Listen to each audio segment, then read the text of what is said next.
प्रेरणादायी व शुभ जीवन जगण्यासाठी माझे चॅनल सरळ जीवनधारा सबस्क्राईब करा. आज मी प्रवासातील प्रसंग आपणाकडे कथन करणार आहे, ते अवश्य पहा.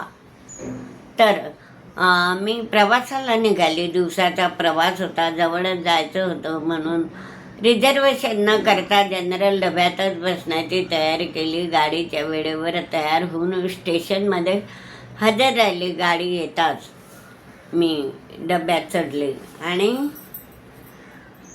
काही काही लोक चढताय उतरणार आले, उतरून तो गर्दी. मग तशा याच्यामध्ये मी बरं चढून गेली.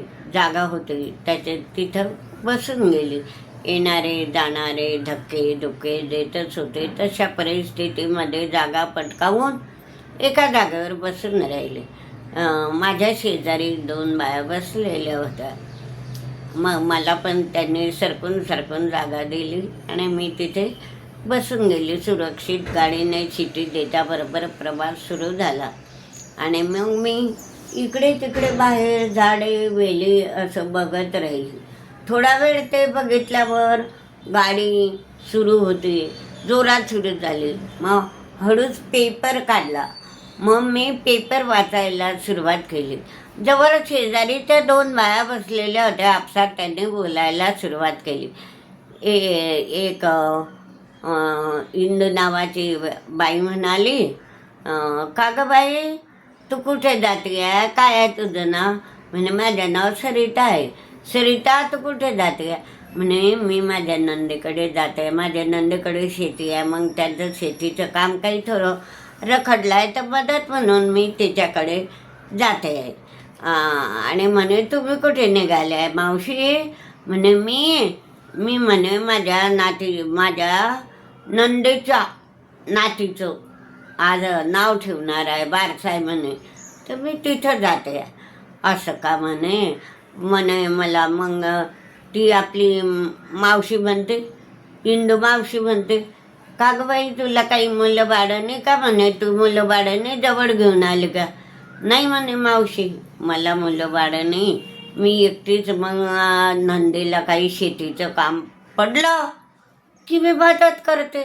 ननदही मला बोलवून घेते, आमच्या पोटापाण्यालाही देते, काही पैसे लागले पैसे देते. असे मी राजी खुशी राहतो म्हणे.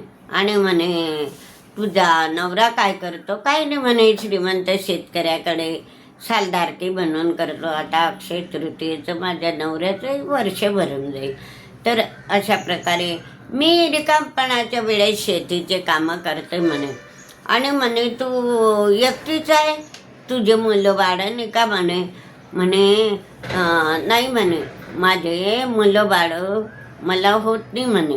5-6 वर्ष झाले, पण माझं लग्न झाल्यावर सुद्धा 5-6 वर्ष मला मुलबाळ झालं नाही. तर नंतर ते पण टोचण्या मारत जाते, बेग तुला 5-6 वर्ष झालं तरी मुलबाळ होत नाही, माझ्या भाऊला मी दुसरी बायको करून जाईन, असं टोचण्या मारत जाते म्हणे. तर मला दुःख होतं.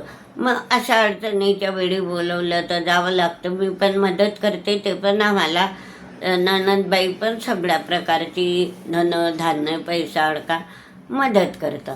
मग त्या बाईचा चेहरा असा उतरून गेला, इंदू मावशीचा, की हे बाई जशी हिला मलबाळ नाही तर नाराज आहे. मग ते सरिता म्हणते, मावशी तुम्हाला तुमचे किती मुलं बाळ आहे? म्हणते तुझी कथा तशी माझी कथा, मला तर जन्म बी झालं नाही म्हणे बाई. तर तुझं तर बारे म्हणे आता 5-6 वर्षात तुला होईन म्हणे बाई. होईल. तर म्हणे माझं आयुष्य निघून गेलं पण मला नाही झालं म्हणे मुलगा. मग मी काय करते म्हणे, आता ज्याच्याकडे काही बारसं असो काही असो, दुसऱ्याची मुलं माझीच मुलं असं समजून मी आनंद लुटते म्हणे. आणि कोणाच्याही बारशाला जाते, घुगऱ्या 12 दिवसाच्या असल्या त्याला जाते, माझा आनंद लुटते. आता आपलं वय झालं, काय करायचं? नाही तर नाही, आपल्याला दुसऱ्याची मुलं हेच आपली मुलं, याच्यात आनंद मानते म्हणे. आणि कुठेही कोणी बोलवलं जायचं, 8-4 दिवस राहायचं, आपलं निघून यायचं. काही आपल्याला काळजी नाही आणि चिंता नाही, घरी पण व्यवस्थित आहे. तर अशा प्रकारे मग सरितालाही दुःख झालं, मावशी बी माझ्यासारखीच आहे गड्या, ती पण दुःखी आहे, मी पण दुःखी आहे. मग तर मावशीचं हे आलं, नंदेचं स्टेशनचं गाव. मग ती उतरून गेली.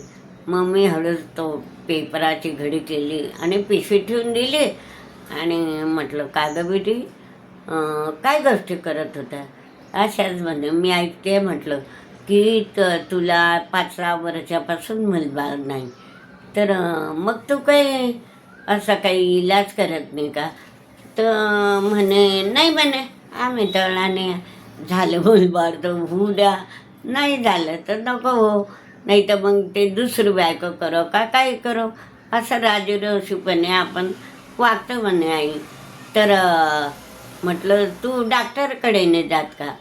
नाही म्हणे आम्हाला डॉक्टर गिक्टर माहीत नाही म्हणे.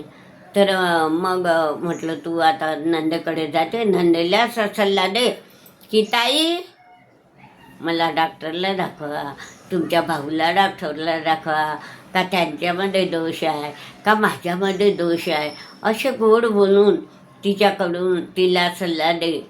आणि तुझं असं तिला तुझं काम तिच्यावर सोपवून दे आणि मग ती सल्ला दे. म्हटलं हे बघ, आपण जर डॉक्टरकडे गेलं तर डॉक्टर म्हटलं बेटी आजकाल आपली ट्रीटमेंट करता. ट्रीटमेंट म्हणजे आपल्यावर काही औषधोपचार करता किंवा तपासतात. तपासणी केली तर आपल्याला कळतं, आपल्याला ते कळत डॉक्टरांना कळतं की मुलबाळ होईल का नाही. तो अशा प्रकारे IVF ट्रीटमेंटसुद्धा डॉक्टर करता. कोणती? IVF ट्रीटमेंट डॉक्टर करतात, त्याच्याने सुद्धा मुलं होतात. तर अशा प्रकारचा तुला जर असं बोलता येत नसेल IVF ट्रीटमेंट, तर तू डॉक्टरकडे जा. डॉक्टर आपच त्यांना जसं योग्य वाटेल तसं करतील. तर असा आपण उपाय करून पाहावा, कारण तुझं काही वय झालं नाही आहे, तुला मूल होऊ शकतं. तर तू तुझ्या नंदेच्या नवऱ्याच्या गडीच पड आणि त्यांना डॉक्टरकडे घेऊनच जा. मग ते डॉक्टर बरोबर तुला चेक करतील, तुझं काही उपाययोजना करतील, त्याच्यावर काही औषधोपचार करतील.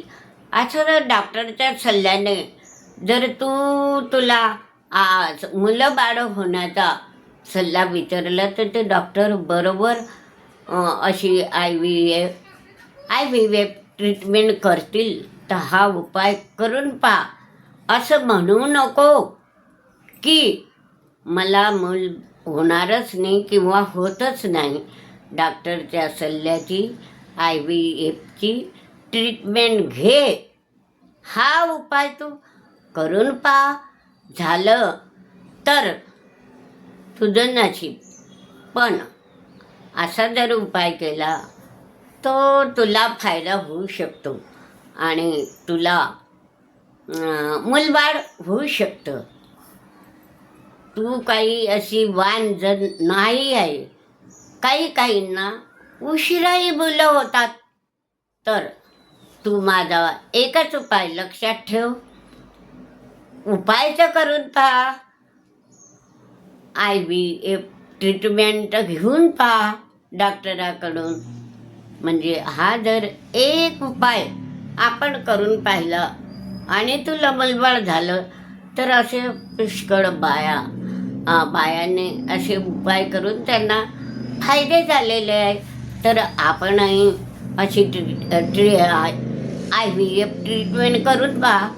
डॉक्टरचा सल्ला घे, डॉक्टरच्या उपचाराला चाल आणि तू पण हे मुलबाळ होण्याला सक्सेसफुल होतील. तर अशा प्रकारे तू डोळे लावून बसू नको, तुला अवश्य मूल होईल. आपण उपाय करून पाहावा, आपण प्रयत्न करून पाहावा आणि आपलं बाळ होण्याची आशा बाळगावी. हा माझा सल्ला तू ऐक आणि घरी गेल्यावर डॉक्टरच्या सल्ल्याची ट्रीटमेंट घे आणि तुला बाळ होईलच असा मी आशीर्वाद देते की जा तुला बाळच होईल. पण तू डॉक्टरच्या सल्ल्यानं IVF ट्रीटमेंट करून घे. एक उपाय तर करून पहा. असं आहे. उपायाला पैसे लागू दे, पैसे जाऊ दे, पण तुझ्या घरामध्ये बाळ नांदलं, हसलं तर तुला. मग तिने काय केलं, उठली आणि माझे पायच धरले. आई, तुम्ही मला जणू काही देवच भेटल्या. मी आता तसंच करते. आता मी माझ्या नंदेजवळ जाते. मी माझ्या नवऱ्याला सल्ला देते की ती गाडीत ती आई अशी भेटली होती, त्या आईनं मला असा सल्ला दिला, तर आपण डॉक्टरचा उपाय करून पाहू. तिला खूप आनंद झाला आणि ते पायाही पडली आणि आनंदाच्या भरात तिथं स्टेशन आल्यावर उतरून गेली. आई, मी तुमचा सल्ला मानेलच आणि डॉक्टरकडे जाईलच आणि त्यांची IVF ट्रीटमेंट पण करून बाई. उपाय करायला काय करायचंच आणि आपल्या घरी बाळ नांदू द्यायचं, हसू द्यायचं, खिदुडू द्यायचं. अशा प्रकारचे माझा प्रवासातील हा प्रसंगसुद्धा मला आनंददायी वाटला की का एखाद्याला माहीत नसलं तर आपण त्याच्यावर जर उपाय सांगितला याचं मला समाधान झालं. अशा प्रकारचे माझा प्रवास आणि हा प्रसंग मी आपणापुढे सादर केला. हा व्हिडिओ पूर्ण पहा आणि लाईक व शेअर करा.